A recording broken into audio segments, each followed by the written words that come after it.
We'll be starting shortly. My name is Carmen Estrada. I am the Executive Director of Inland Caregiver Resource Center.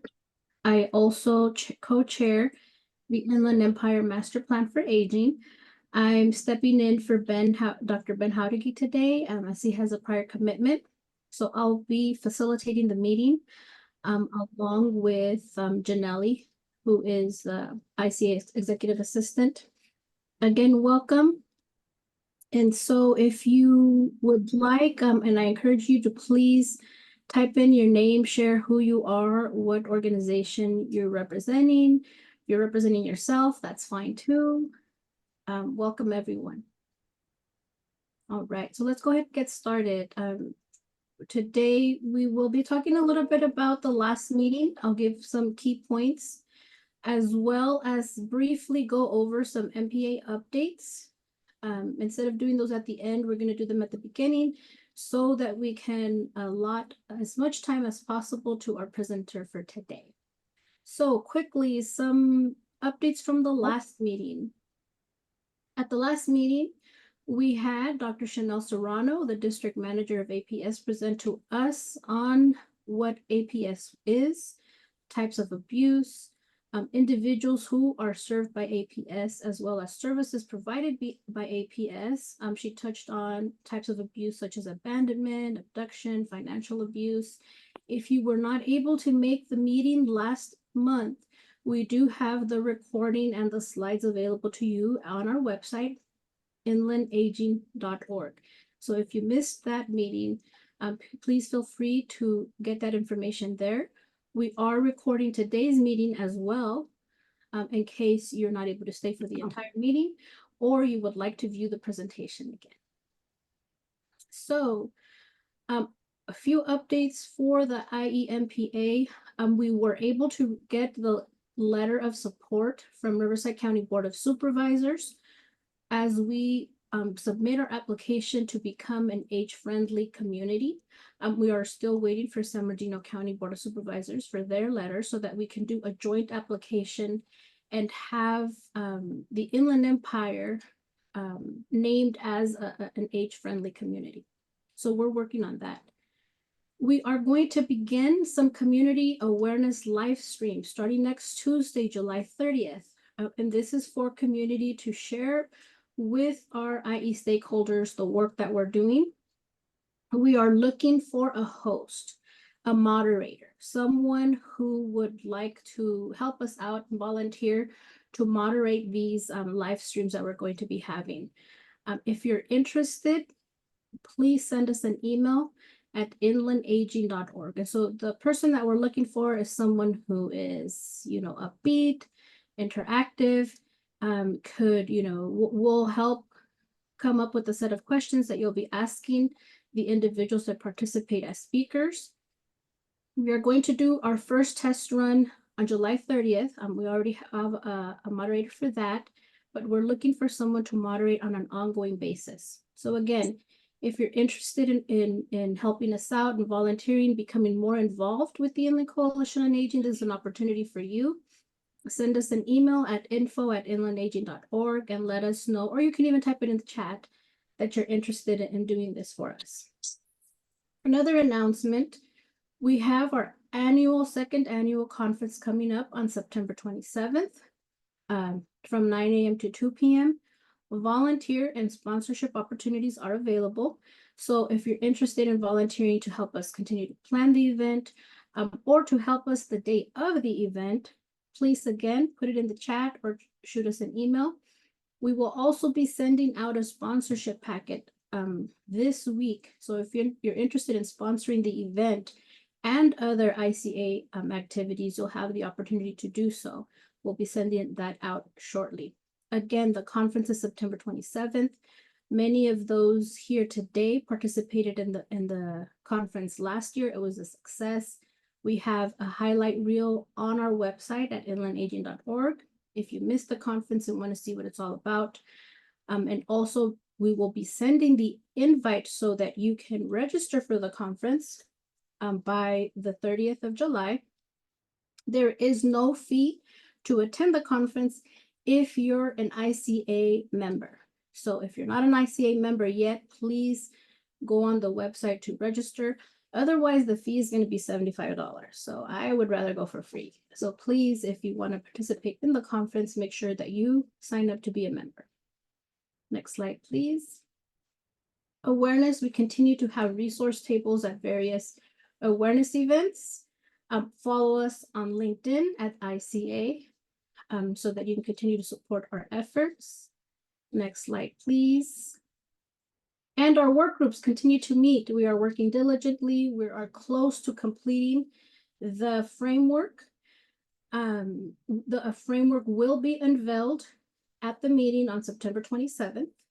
And so the caregiving and Alzheimer's and all other dementias work groups continue to meet, as well as housing, transportation, and behavioral health are meeting as needed. As we are very close to finalizing the objectives and activities for each of the domains. If you're interested in learning more about the work group, again, send us an email at info@inlandaging.org. And again, if you want to learn more about the event that we're going to be having on September 27th, scan the QR code here. The invitation is going to be sent out shortly. Make sure you register, as there will be limited seating.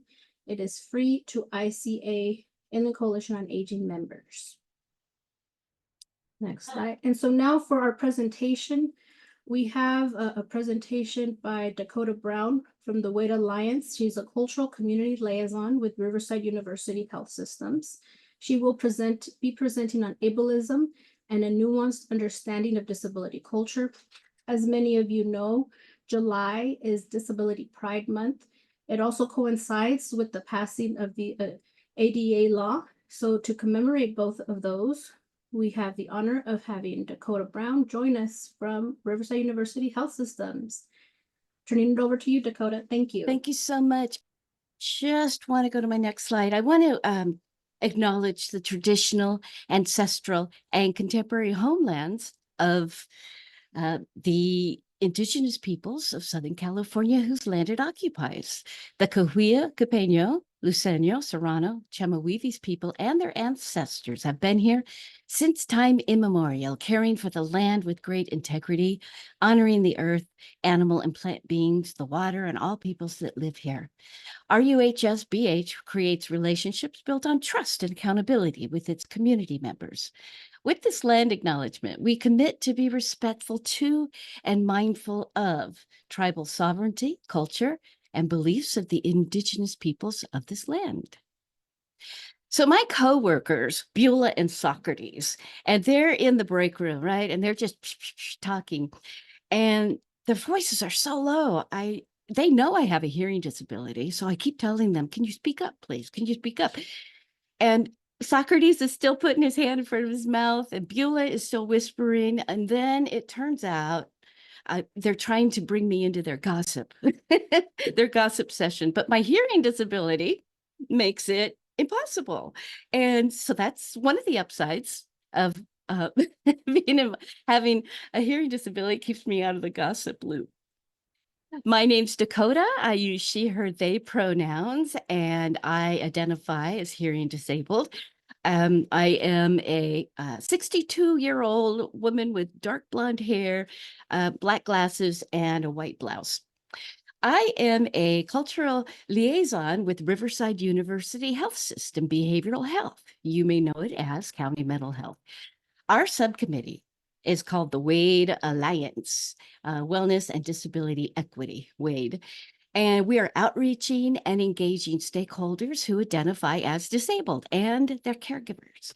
We just want to make sure that they're all getting the emotional support they need.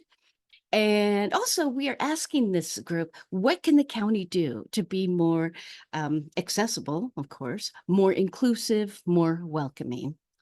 And we have 10 different undersourced communities we're giving special attention to.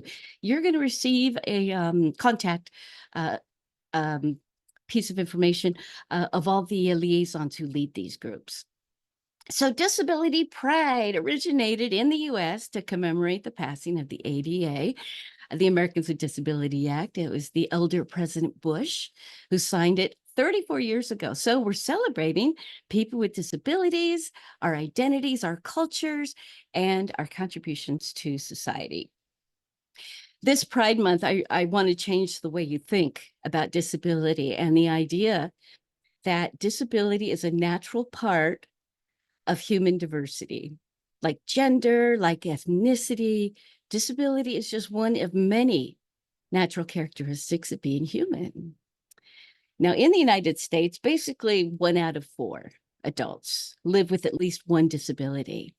And disability pride is just demolishing the idea of disability as shameful, hidden from public spaces. And pride challenges what our idea of normal is. And it moves away from the medical model and more into this new social model. So the medical model of disability, the old one, the body is a machine to be fixed, to be normal, and disabled bodies, until they're fixed, they're deviant, pathological, defective. But this new social model that's taking over, it's a strength-based way to view disability through the cultural lens, where it's the system of barriers that make life hard for those of us with different brains and different bodies. So in my full training, I do, physical, systemic, but the barriers today we're going to talk about are the social barriers, attitudes, perceptions, false beliefs that people with disabilities can't and don't contribute. Things like bullying and internalized stigma undermine the confidence and aspirations of people with disabilities. So ableism, those attitudes and actions that devalue us on the basis of a disability. Ableism is the belief that typical abilities are superior and disabled people need fixing. And some examples of ableism might be making a movie that doesn't have captions, wearing scented products in a scent-free environment, or posting pictures on social media without properly written alternative text, failing to make websites accessible. And then there are the microaggressions. Ableist microaggressions are everyday verbal expressions that signal a slight, an insult. Microaggressions, whether they're intentional or not, they are exhausting day after day. So in the case of language, it might be something like, yeah, are you off your meds? You might mean, I don't even think of you as disabled, as a compliment, but it could totally invalidate my experience, especially if I consider my disability a viable identity variable that should be recognized and celebrated. And what else do we have here? Oh, if disability is a natural part of human diversity, then what are you praying for if you want to pray for me? Disability pride is a reminder we still have a lot of work to do. And no, by the way, you cannot pray for me. I'd prefer you didn't, nor lay your hands on me and pray over me. I just don't want that. So one problem with ableist businesses is airlines keep losing and damaging wheelchairs at an alarming rate. I mean, it's like 10,000 wheelchairs and scooters a year. And one form of ableism, casting non-disabled actors in disabled roles. So 10 years ago, almost all disabled characters, 95%, were played by actors who were not disabled. But now that number is down to about 80%. Still not enough, but it's why we were so jazzed when Troy Kotsur won the Oscar for Best Supporting Actor in Coda. And have you heard of ugly laws? Starting in the 1800s, these were called unsightly beggar ordinances, and they made public areas unfriendly to people who were blind or deaf or disfigured. Now, the exception to the ugly laws would be unless it was to entertain, like freak shows, circuses. And here's the thing about ugly laws. The larger force at work here is things like public hygiene management schemes, things like segregation, things like eugenics, things like institutionalization. In the late 60s, early 70s, if you were on the street with a wheelchair, that 6-inch curb might as well be a mile high. It was impassable until the disability rights movement changes things. Now, disability activist Judy Heumann, who died last year, had polio when she was 2. She loses her ability to walk. And at 5, her mom hauls her wheelchair up the front stairs of school, and the principal's all right. So anyway, Berkeley becomes the first city to implement curb cuts, making streets and sidewalks accessible. But something interesting happened when they did that. People pushing strollers, workers pulling heavy loads on carts, people with rolling luggage on crutches, they all benefited from using the curb cuts. Pedestrian studies show that 9 out of 10 unencumbered pedestrians will go out of their way to use a curb cut. And this is known as the curb cut effect. When an accommodation is made for the most under-resourced groups and other populations experience unintended benefits. And we see curb cuts everywhere. You see them with seatbelt laws, though originally were for children, but we're all benefiting. Closed captions originally for deaf and hard of hearing people, but if you're at a gym or a noisy sports bar, you may benefit from them. The OXO good grips, intended for somebody with arthritis, but I think we all appreciate something that we, that's good design that we can use with our hands. And people pushing carts, again, going into doors. The clear masks, these are a few I sewed. So deaf people benefit from seeing the mouth. And it turns out, though, so do people who have English as a second language or people who are neurodivergent. They all benefit from seeing more of the face. And there is a long list of diagnoses that make you more likely to have sensory processing disorders like fibromyalgia and autism, PTSD. So sensory-friendly environments and clothing are becoming all the rage. That's why we don't have tags that stick in our backs anymore. And that's why when you're in the dentist's office, you don't hear the drill going. They move those away from the lobby. And this is adaptive fashion. I don't know if you've seen the commercial for the hands-free tennis shoe that you step into without bending down. One designer runs marathons on a prosthetic leg, and another has a son with scoliosis who's in a torso brace 22 hours a day. I got a pair of these for my mom when she developed Parkinson's. And there are electronic curb cuts. In the early 90s, this guy in Finland invents SMS. It's a short message service, texting for the deaf people to communicate. But SMS saves bandwidth, and your social life has never been the same. Now, smart devices also have accessibility settings like speech to text and Zoom, but they always seem to be an afterthought rather than prioritized by developers in the beginning of development stages. Yeah, your local cyberpunk tech whiz is probably pretty ableist. So universal and inclusive design processes need to guide development from the start. And that's why it's remarkable that the ICA MPA is so inclusive of us here in the early stages.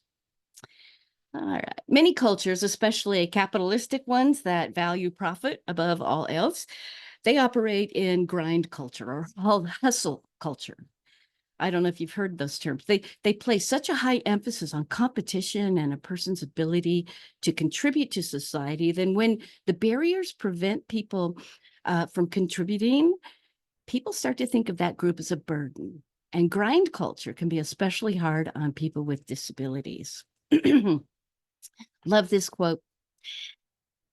So sometimes people think that intentionally supporting one group hurts another, that making accommodations is inconvenient and expensive. What I will tell you is half of all accommodations cost nothing, zero. And the other half, well, less than a one-time fee of $300. That's most others. And when we give support where it's needed, when we create circumstances that allow those that were left behind to participate and contribute fully, everyone wins. But the opposite is true. If we ignore the challenges of the most vulnerable, then those challenges become a drag on economic growth, prosperity, and well-being. Disabled people have a unique voice and a complex experience. We provide value. People who think differently, who talk and move around in the world differently have vital contributions that come directly from our unique set of skills and perspectives. We've had some remarkable contributions from people in spite of, well, maybe because of their disabilities. Actors, artists, scientists, and John Nash, you may remember him from A Beautiful Mind, that was about him. He won a Nobel Prize in 1994 while carrying a diagnosis of schizophrenia. Temple Grandin is one of my heroes. She is an autism activist with a master's in animal science, and she helps design humane slaughterhouses. And Franklin Roosevelt, you know, Einstein was thought to have a learning disability when he was young. Michael J. Fox is doing a lot of advocacy work for Parkinson's. And did you know that Thomas Edison had scarlet fever as a kid and was almost entirely deaf in both ears? Last year, British Vogue ran an edition called Reframing Fashion. That's devoted to a new group of disabled talent reshaping the world. And then there's the marketplace, my ka-ching slide. Everyone benefits when customers with disabilities get equal access to goods and services. This is the largest minority group with a lot of discretionary spending power. And people with disabilities don't go to restaurants and concert venues and churches alone. They bring their families and their friends. So more diversity means more ideas. Diverse companies earn 2.5 times higher cash flows per employee. And there's just a ton of research that shows companies that are more diverse become more innovative and eventually more profitable. You might assume that people with disabilities live a life of suffering. And that's kind of an ableist idea. Surveys show people with disabilities consistently report a quality of life that is as good as, or sometimes even better than, that of non-disabled people.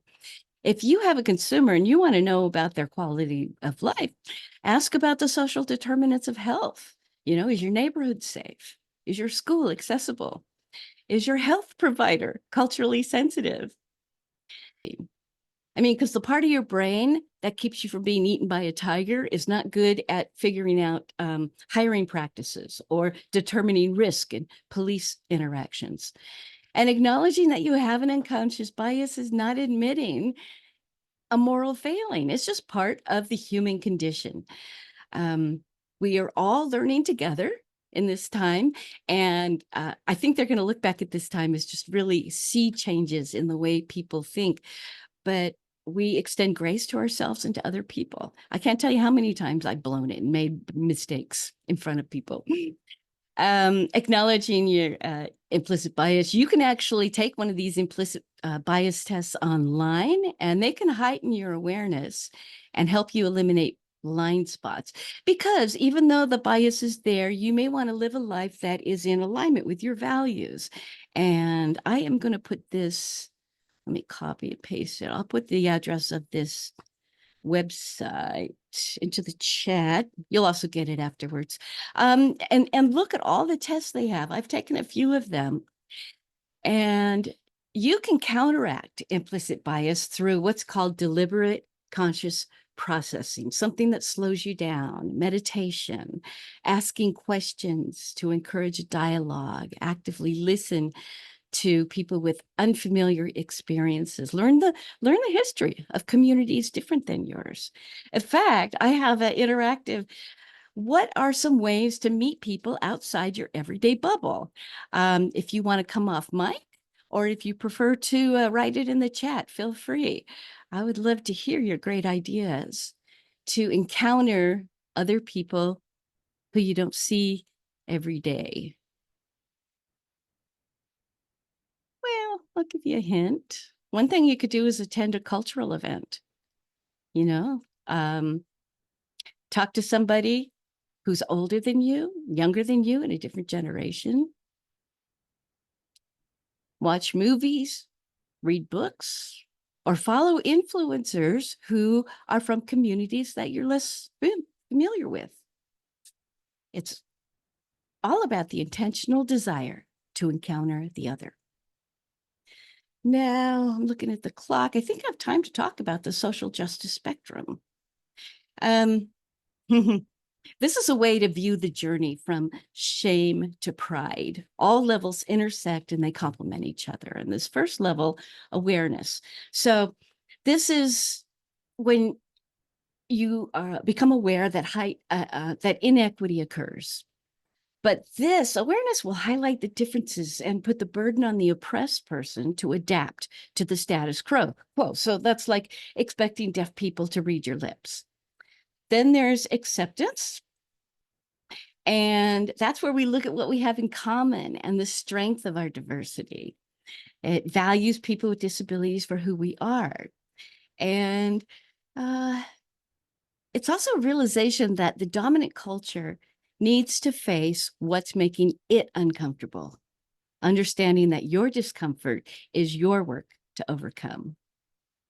Then advocacy, that's creating support, inclusion, respect for human rights, and it often works within existing systems to create change. So you're using facts and argument and persuasion to shape policy and take legal actions, lobbying.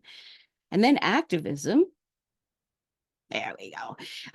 This involves more rigorous adversarial interactions to bring about change. I always think of PETA when I do activism. It happens outside the established systems and uses disruption to bring attention to their issues, whether through protests or boycotts.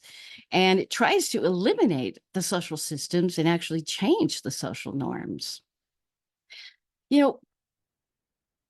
Equity work includes being a good listener and building relationships and learning about diversity. But here's the thing, awareness does not magically translate into action.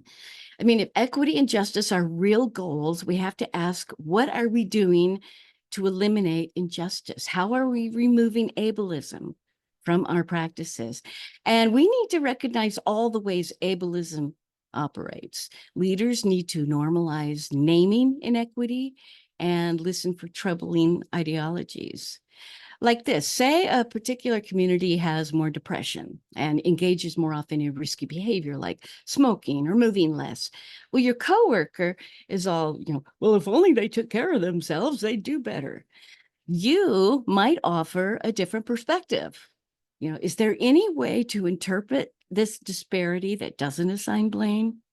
We can respond to troubling remarks by reframing the conversation and replace this deficit lens with a health equity curiosity lens. It's important to look at how lack of equity knowledge allows perfectly nice, caring adults to develop policies without thinking about harmful impacts. Let's figure out what aspects of institutional culture are protecting the policy, even after staff and consumers point it out. And this is the deeper, more transformative end of social justice. We need to implement disability inclusive and accessible hiring practices. We all know there's a lack of representation of disability and under-resourced groups in the workforce. But you can't hire like no vision folks if they can't navigate through your job portal, right? Accessibility needs to be embedded into every budget and an inherent part of the development and not an afterthought. So being an ally requires constant work. We have to be committed to learning more and doing better. We need to say to ourselves, we serve everyone. And we have to ask who's not at the table, whose voice has not been heard. Allyship is about seeing that power imbalance and working to correct it. We need to unlearn microaggressions. When a person from a non-dominant culture is speaking. So don't look at your phone, don't multitask, don't have side conversations or disinterested body language. Know that underrepresented people are more likely to be interrupted. You might note the interruption. Say, I was piqued by that idea a while ago that Fatima shared. Fatima, why don't you tell more about that, right? So you're being an ally. It normalizes your allyship tools. We learn pronouns. We take a bystander intervention training. We just need to be there for the people that need us. And as I said before, we do extend grace to ourselves and others. Just assume positive intent. But some of the nuts and bolts of disability etiquette, unless you're in a medical setting, don't ask invasive and intrusive questions about a person's disability. Don't assume that the person they're with is their caretaker. Avoid giving them overly familiar pet names like baby, sweetie. You don't want to infantilize them. And don't touch their assistive device. It's an extension of their bodies. Allies, don't do pity. See, pity interferes with natural engagements between people with and without disabilities. It objectifies us. It focuses on our differences. And tropes of pity and tragedy create a disability narrative that our lives aren't worth living. There's an actual saying, better dead than disabled. There's the super crip stereotype. This is of a person who's got a disability, and it's celebrating them for overcoming obstacles that would be ordinary for anyone else. It's not far from inspiration porn. Don't do the, oh, you're so brave. This pandering, it portrays people with disabilities as one-dimensional saints who exist only to inspire and open the hearts of the non-disabled, where they can say, ooh, at least I'm not that. So I'll say it again. Disability is a viable identity variable that should be recognized and acknowledged and celebrated.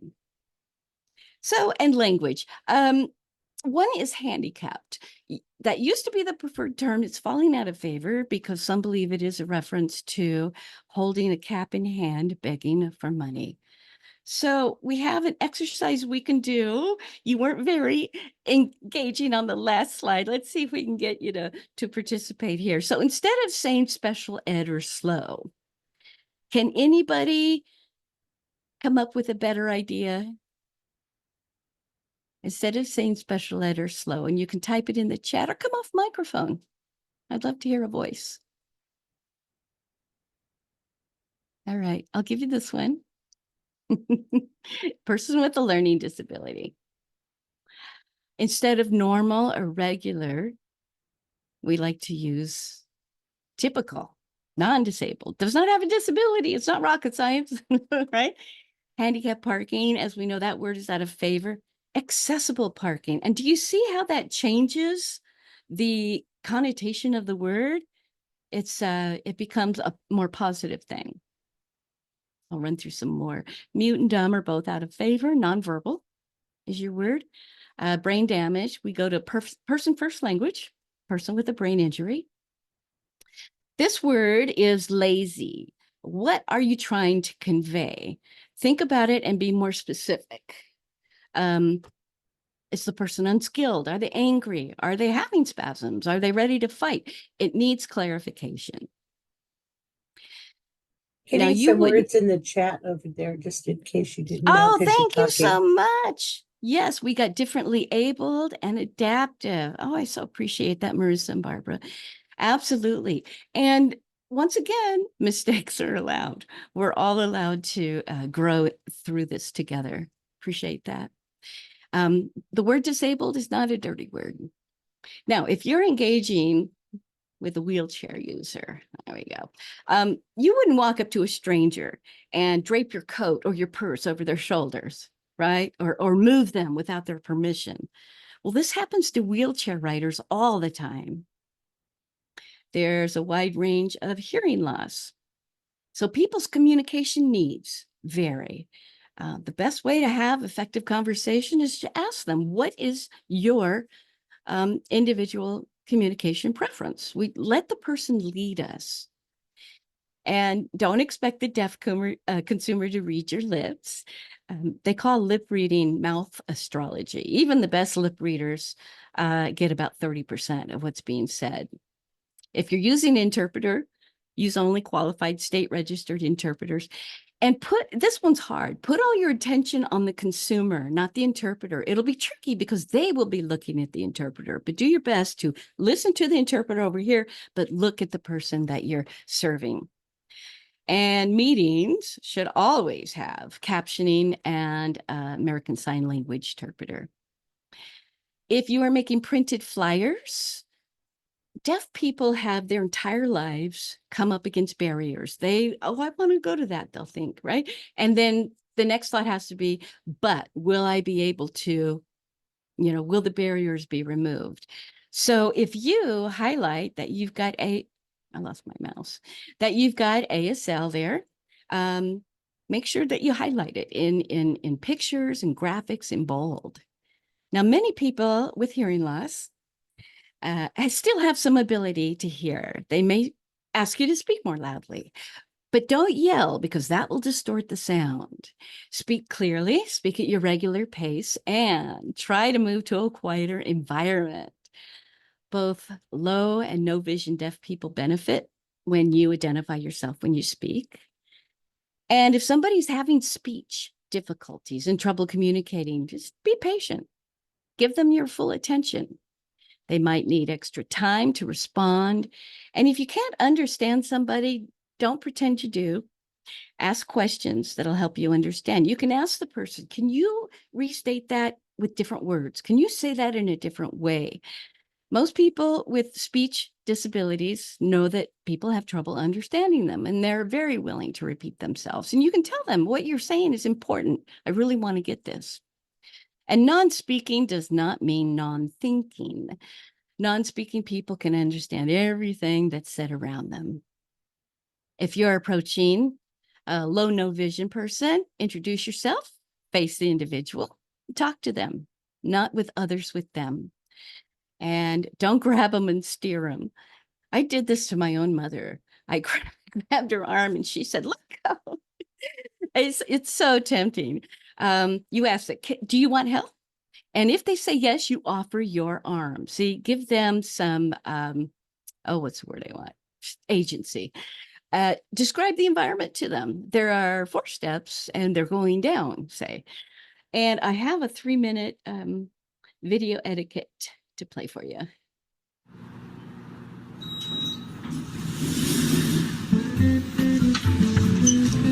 Good morning, Bob. Morning there, man. Morning, Alice! There's no need to be awkward. Poor Bob.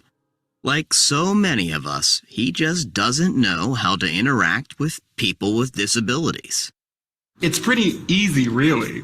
People with disabilities are people first. We need the same things that every person needs, like respect. Good morning, everyone. Attention! Okay. Maybe we need to be more specific. The easiest way to show respect is to focus on the person, not the disability. It's okay. You'll get the hang of it. One easy way to focus on the person is to watch the person signing and not their interpreter.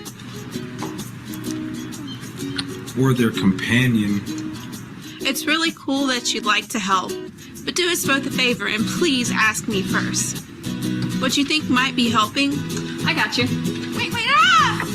Oh no, might actually not. If you'd like to offer me help, let me hold on to your elbow. Don't take mine. Hey, would you like to take my arm? Sure. Assistive devices help us to live our lives. They're really important and really personal.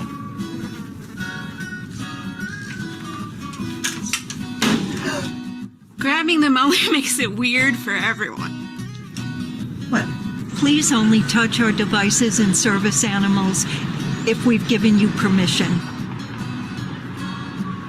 And don't take it personally if I ask you not to. Remember that my service animal helps me all the time. Neither of us would like it if we were separated. Remember, we make our own decisions. We sign documents, vote, volunteer, work, and pay taxes. We get married. So don't underestimate me just because I have a great smile. Just because I'm blind. May I help you? Does not mean I'm deaf. Just because I'm deaf doesn't mean I'm blind. And just because I use a wheelchair doesn't mean that I can't sweep you off your feet. So take a deep breath, relax. We don't bite. Unless we're really hungry. Hello there, ladies. How are you? Hello. And if you're not sure what to do, just ask. Hi. Would you still like to see a menu? No thanks, but can you please read it to me? Sure, definitely. Just treat us the way you would want to be treated, and we'll all be okay.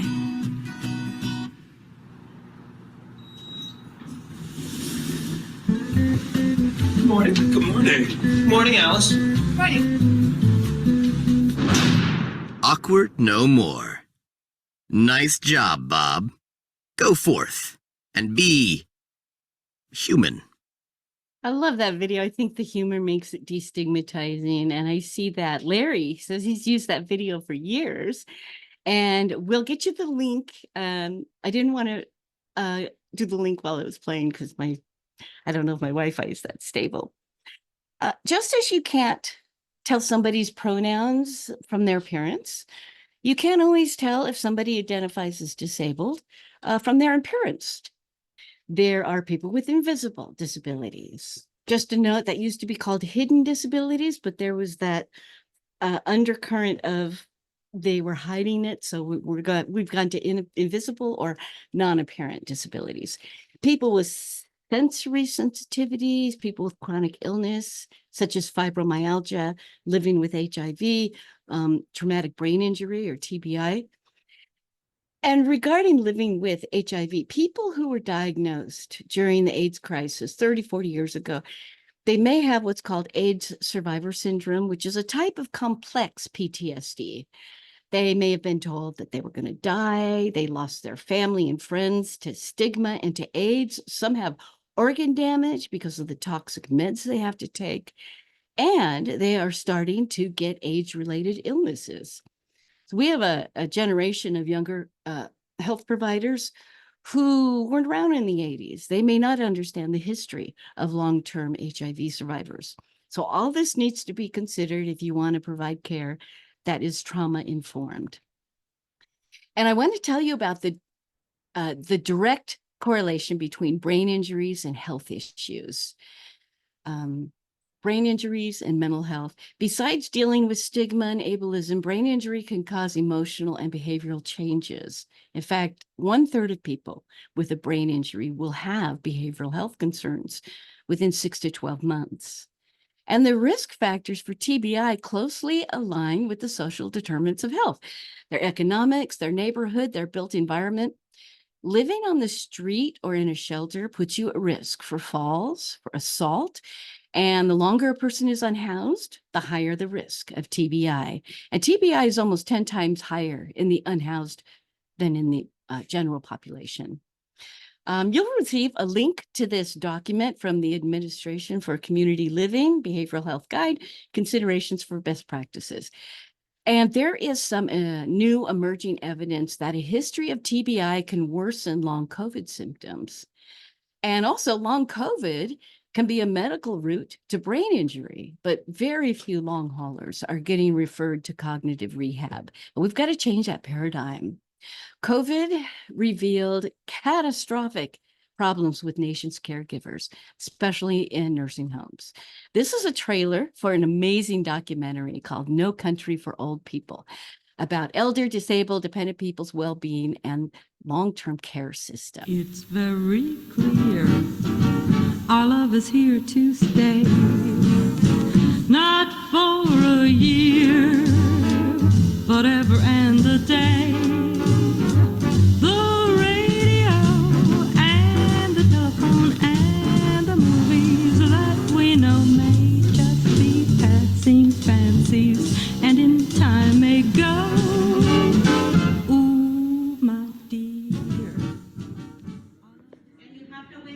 So she's coming. Go, Edie.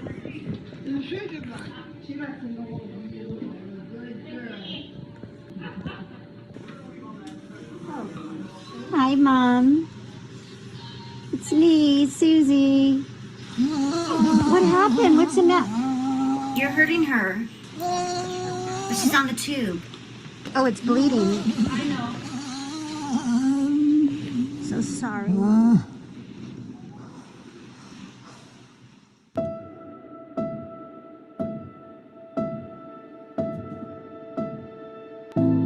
I feel impotent to help my mom. She's in pain because they're not taking care of her. Fighting for his dignity was a horrible battle from hell. And I'm calling the nurse's station. There's no one picking up the damn phone. My mother's death was a brutal death at the nursing home.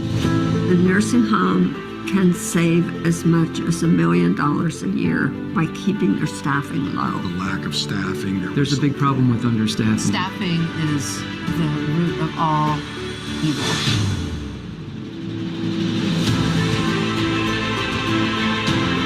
We live in a very ageist society. No one wants to see images of older adults. It doesn't sell. I love you.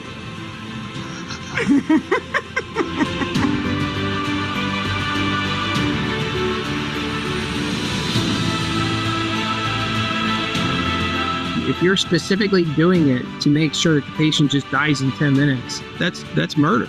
If being honest and having integrity gets you in trouble, keep doing it. When cash is the primary reason for doing something anywhere in the healthcare system, people suffer.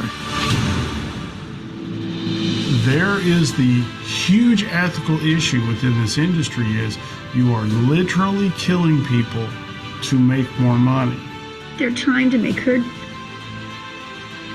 die faster than she wants to. Do we care about the patients, the residents, or do we care about the finances of the healthcare industrial complex? And we have to look in the mirror and ask ourselves as a country, what are we going to do for our older adults, for our most vulnerable, for our loved ones? And I think that's why you're doing this documentary.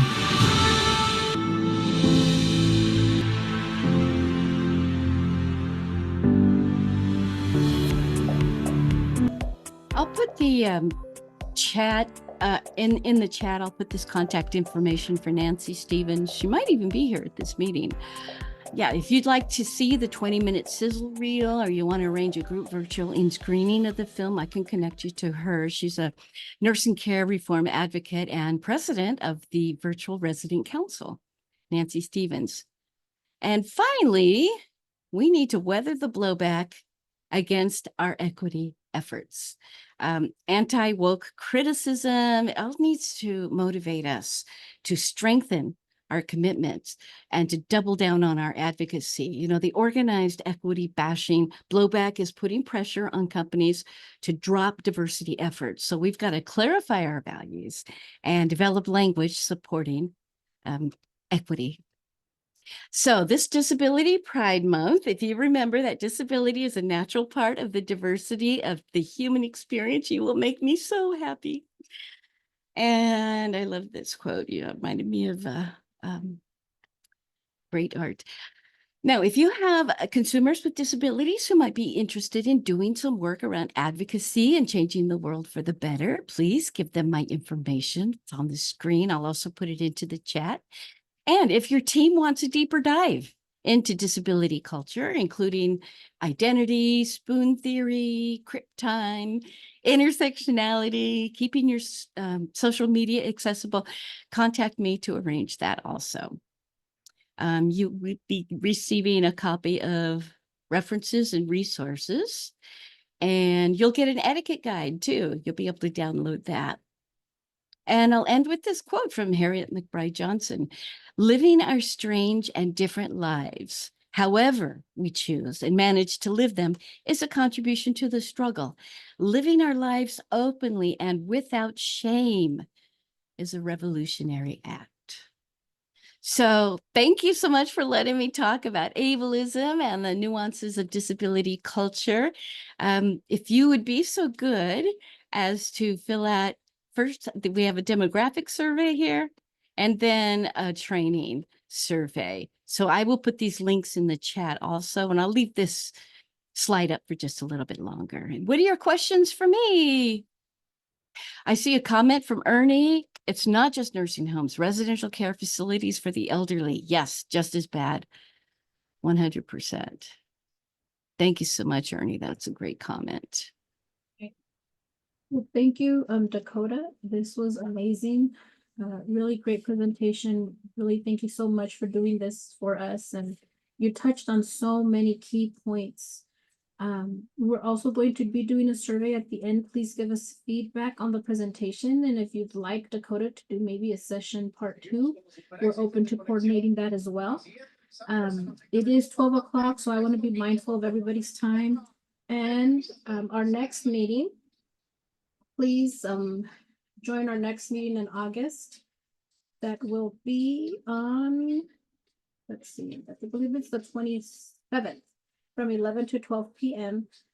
We will be sending, as soon as it's ready, a copy of the recording of this meeting, as well as the slides.